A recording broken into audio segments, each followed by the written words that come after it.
Mas isso que eu queria colocar, porque é o seguinte, é difícil a gente falar agora, porque a gente nem lembra direito, mas eu lembro bem que tinha desabastecimento, era uma inflação louca, era um negócio louco. Mercado, eu tô com os números da inflação aqui. Eu sei, Samir, mas você ia, porque no Brasil tinha 3 carros, sim, tinha 2 aparelhos de baba, tinha um aparelho cor-de-rosa e o azul.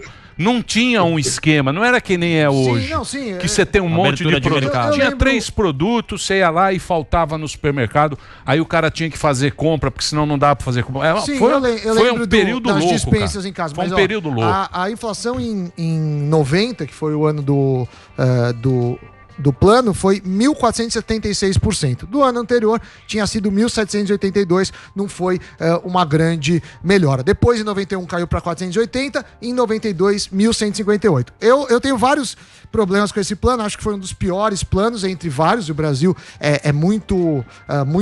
teve muitos planos ruins no Brasil, né? Uma série que deram errado. Pô, Sarnica, pô.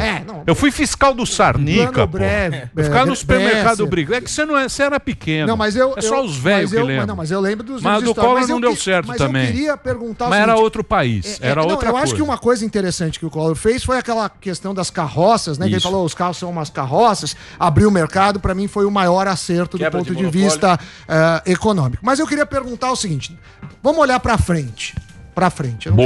Vamos olhar para frente. Não vamos olhar para o retrovisor, vamos olhar para frente. Do ponto de vista econômico, qual que você acha que é o maior acerto do atual governo e qual o maior erro do atual governo, do ponto de vista econômico? Do posto Ipiranga? Se ele tem isso, porque ele é um cara que gosta de economia, acredito, claro, ele está defendendo lá o que ele fez, mas eu acho que isso é passado. Na época, claro, que parecia uma boa ideia, senão não teria feito.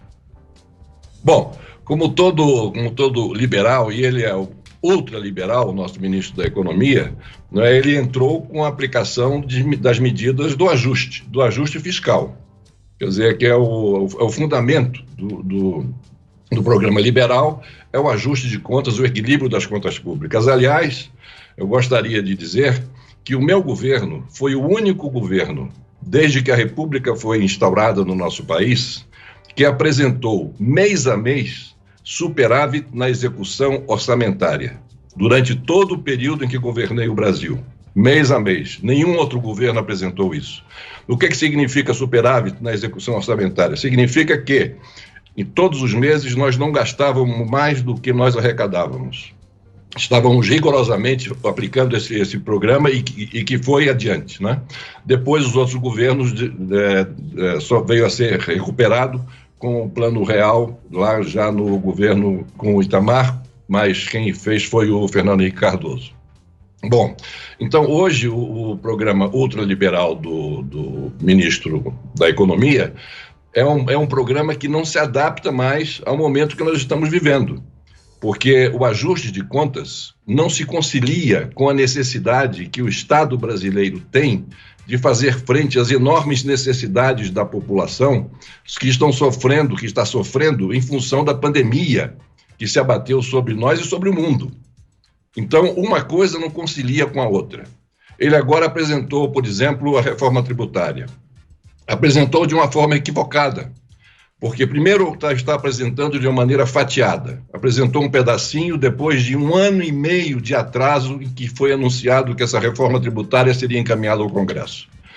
E essa reforma tributária fatiada, nós sabemos que ela não vai guardar coerência quando chegar às outras partes. E a tendência vai ser de prejudicar, como já está sendo prejudicada nessa primeira parte encaminhada ao Congresso Nacional, o setor de serviços. É uma brutalidade o que está acontecendo. Aumentar de 3% para 12% a alíquota do setor de bens e serviços, isso é uma coisa inominável, quando nós sabemos que se há um setor que ainda hoje vem sustentando agora, nessa pandemia, de alguma forma a economia, é o setor de serviços. Então, é muito importante que nós vejamos a capacidade que ele vai ter, não é saber se o programa é bom ou se o programa é ruim, mas é saber se a capacidade do governo de fazer aprovar esse programa ou esse projeto que ele julga ser o melhor para o país no Congresso Nacional. Porque o programa pode ser o melhor do mundo. Se não tiver viabilidade no Congresso Nacional, ele não existe, ele deixa de existir, ele não é factível, ele não é realizável. Então eu acho que ele, no início do governo, do atual governo, o processo das reformas, dentro do que ele preconizou, o ministro da Economia, já que o presidente falou desde o início que não entende de economia, e quem falaria sobre economia, diria que faria os planos necessários para resolver os problemas econômicos, seria o seu ministro da Economia. Então, o que ele vem dizendo desde lá do início é de que iríamos fazer reformas do Estado brasileiro, reforma administrativa, que até agora não aconteceu e que é fundamental, e ainda uma outra reforma que não foi falada, mas que eu acredito seja a mãe de todas as reformas, que é a reforma política. Nós precisamos de uma reforma política, nós precisamos de uma reforma que acabe com esse sistema de governo chamado presidencialismo de coalizão, que eu chamo de carroça do sistema político brasileiro. Esse presidencialismo de coalizão é que faz com que o país viva crises mensais, crises agora, nesse atual governo, se bem que nas últimas 3, 4 semanas a bandeira branca foi levantada pelo Poder Executivo e a situação se acalmou, mas ao longo desse 1 ano e 3 meses, o que nós vimos foi crises sendo criadas até semanalmente, naqueles curraizinhos, na saída e na entrada do Alvorada, quando o presidente da República, sem nenhuma necessidade, utilizava aquele momento para mandar recados desaforados para o Supremo Tribunal Federal, para a classe política, para o Congresso Nacional, para os seus adversários, esquecendo-se ele de que ele é o presidente de todos os brasileiros, de que ele tem que governar para todos os brasileiros, de que ele tem que pacificar a sociedade brasileira, que está extremamente dividida, ainda hoje dividida, com base no preconceito, na raiva, no dissabor, fazendo com que famílias briguem em função da questão política. Então, essa ressocialização do Brasil em torno de um projeto de nação que ele possa oferecer ao país e aglutinar a população em torno desse projeto é que seria necessário nos dias de hoje. Tá falando como candidato, hein? Candidato pode botar mais um. Mandetta. Isso. Mandetta.